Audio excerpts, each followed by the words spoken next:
What's up everyone, Zhaenn here for another walkthrough video, this time on Pokemon XD. Alright, so today we are doing the ONBS stuff that we left last time.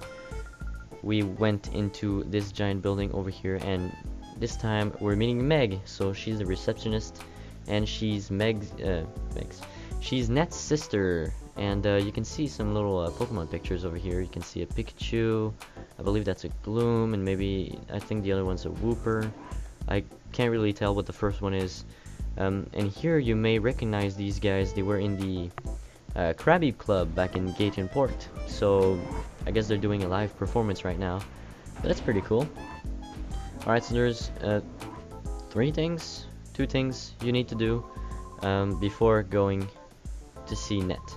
You need to talk to Sek over here, which I didn't know for the longest time what he had in its neck over here, and turns out he has a pair of headphones. So yeah, I don't know what I thought it was, but I thought it was like his hair or something. But yeah, it turns out they're headphones. So yeah. Now over here, this door is gonna be locked. So what could be on the other side? The mystery. And over here is gonna be a little girl that you can talk to, and she's Candy. Now that's really a poor choice of name, if I do say so myself. Her parents must not have loved her, even though everyone loves Candy. And if you come over here, you're gonna see a ONBS report live. So this is Anka, I believe, or Anchor or something. It's like a pun. And she's gonna talk about Prof. Crane's rescue. So the news is already over here. I guess we just talked about it to Sek, but you know, like, how could he have time to deliver the news to her to like do a report? I mean, jeez. ONBS is really quick on the information. So yeah, then that's it. You don't need to like talk to her or anything. You just need to watch this, and then you can go on to the third floor.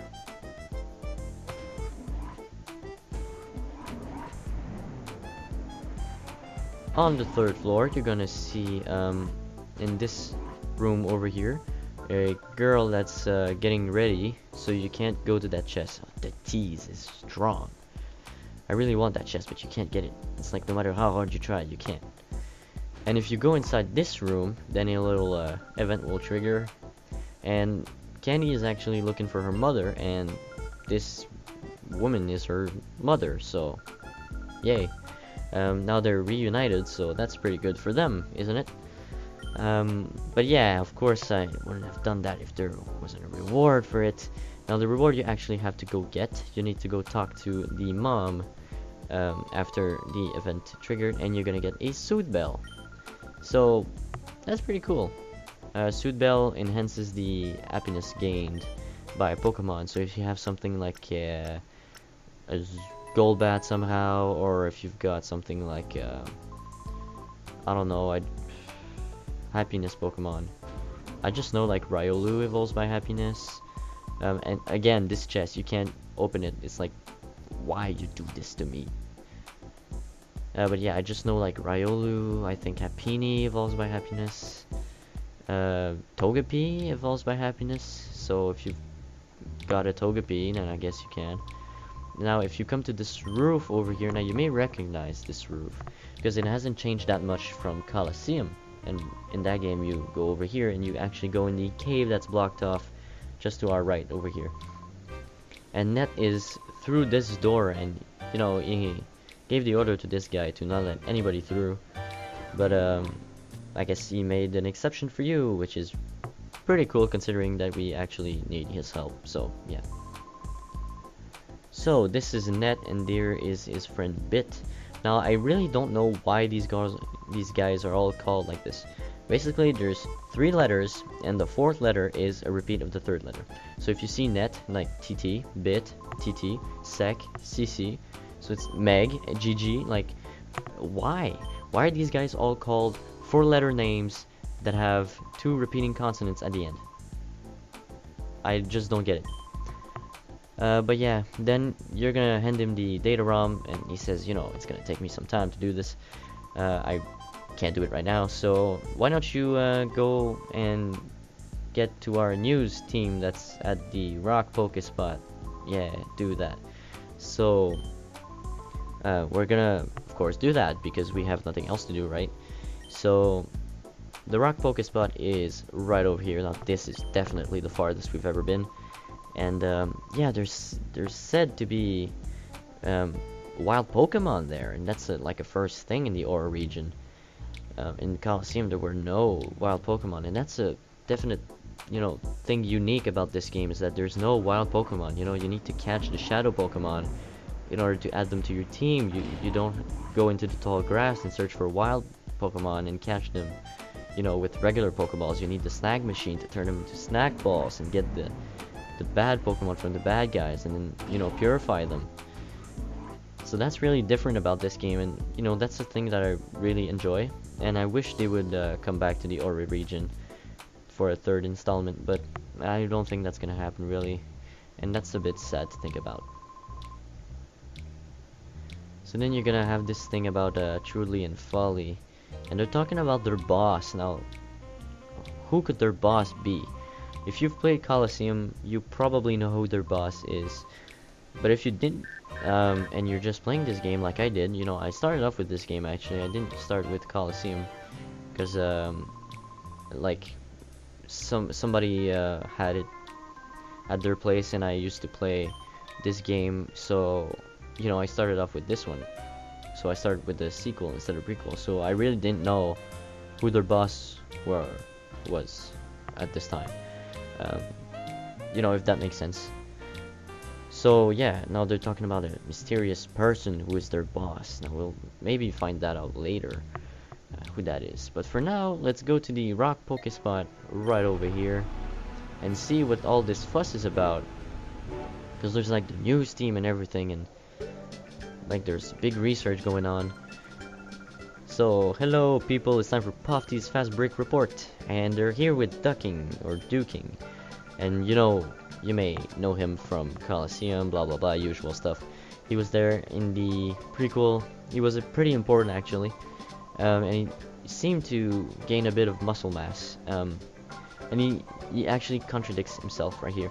So he says, for 15 years I've searched for this Poké Spot, blah blah blah, but Coliseum actually is the event of, you know, 5 years in the past, and he wasn't looking for this Poké Spot, so obviously, you know, that's a flat out lie. And he's also gonna give you some Poké Snacks over here. Now that's how you attract wild Pokemon, so you need to lay the Poké Snacks on this plate over here, and very good, mate.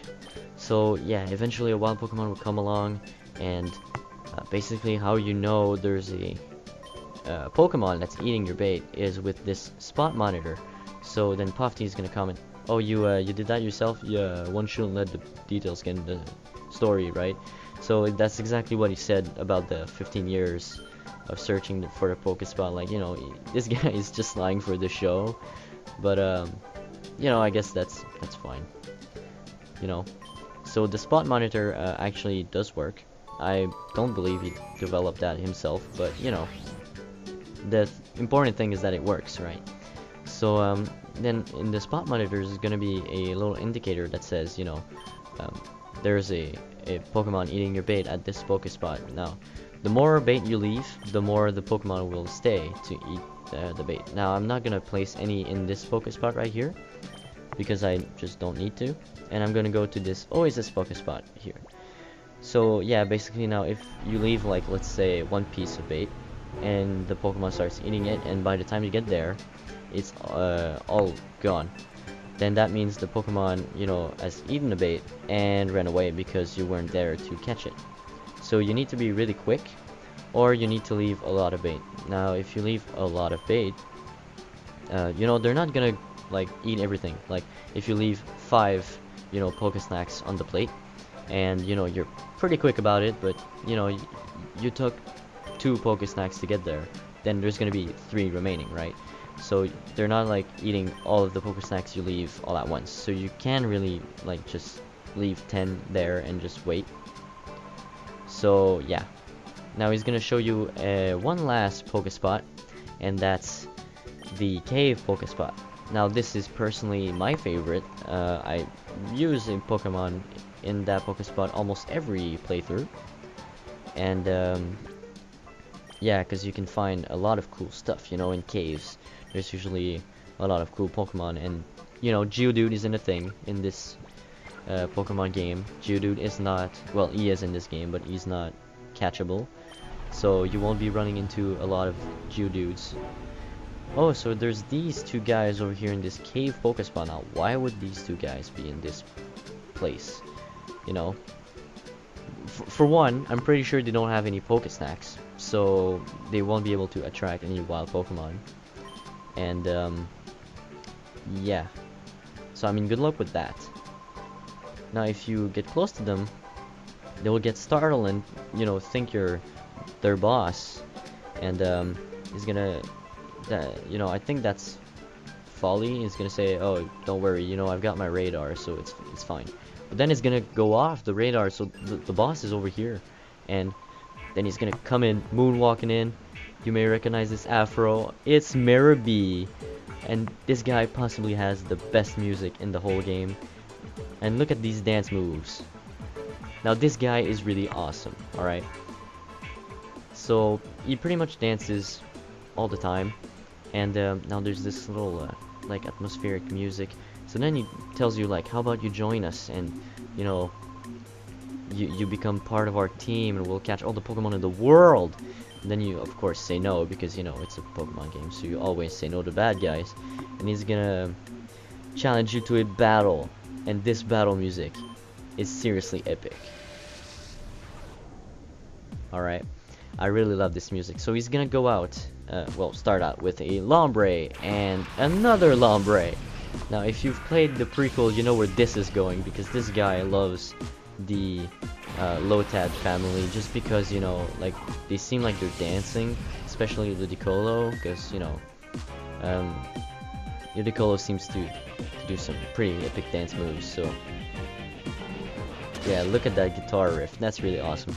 Alright, so they're pretty much always gonna set up Rain Dance, and I decided to go with Aurora Beam just because I think it'll do more.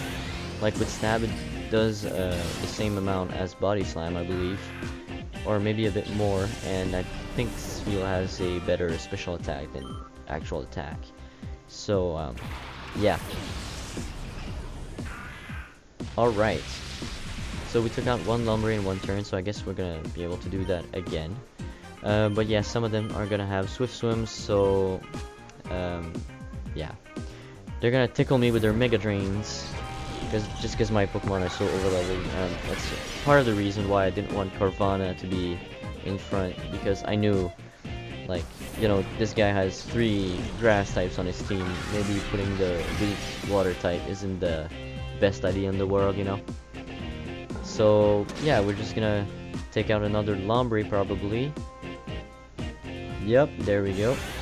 So another Lombre goes down. We're just gonna have to repeat that once more. But he actually has another Pokemon, so maybe that's another Lombre, you know. And it is actually, drumroll, a Voltorb. Now Voltorb is going to be a Shadow Pokemon. Now you may see in the little sidebar down there, there is a Shadow Voltorb checkbox, and that is basically to indicate if I catch it or not. So throughout the fight, I'm going to put the Shadow Pokemon that we can catch,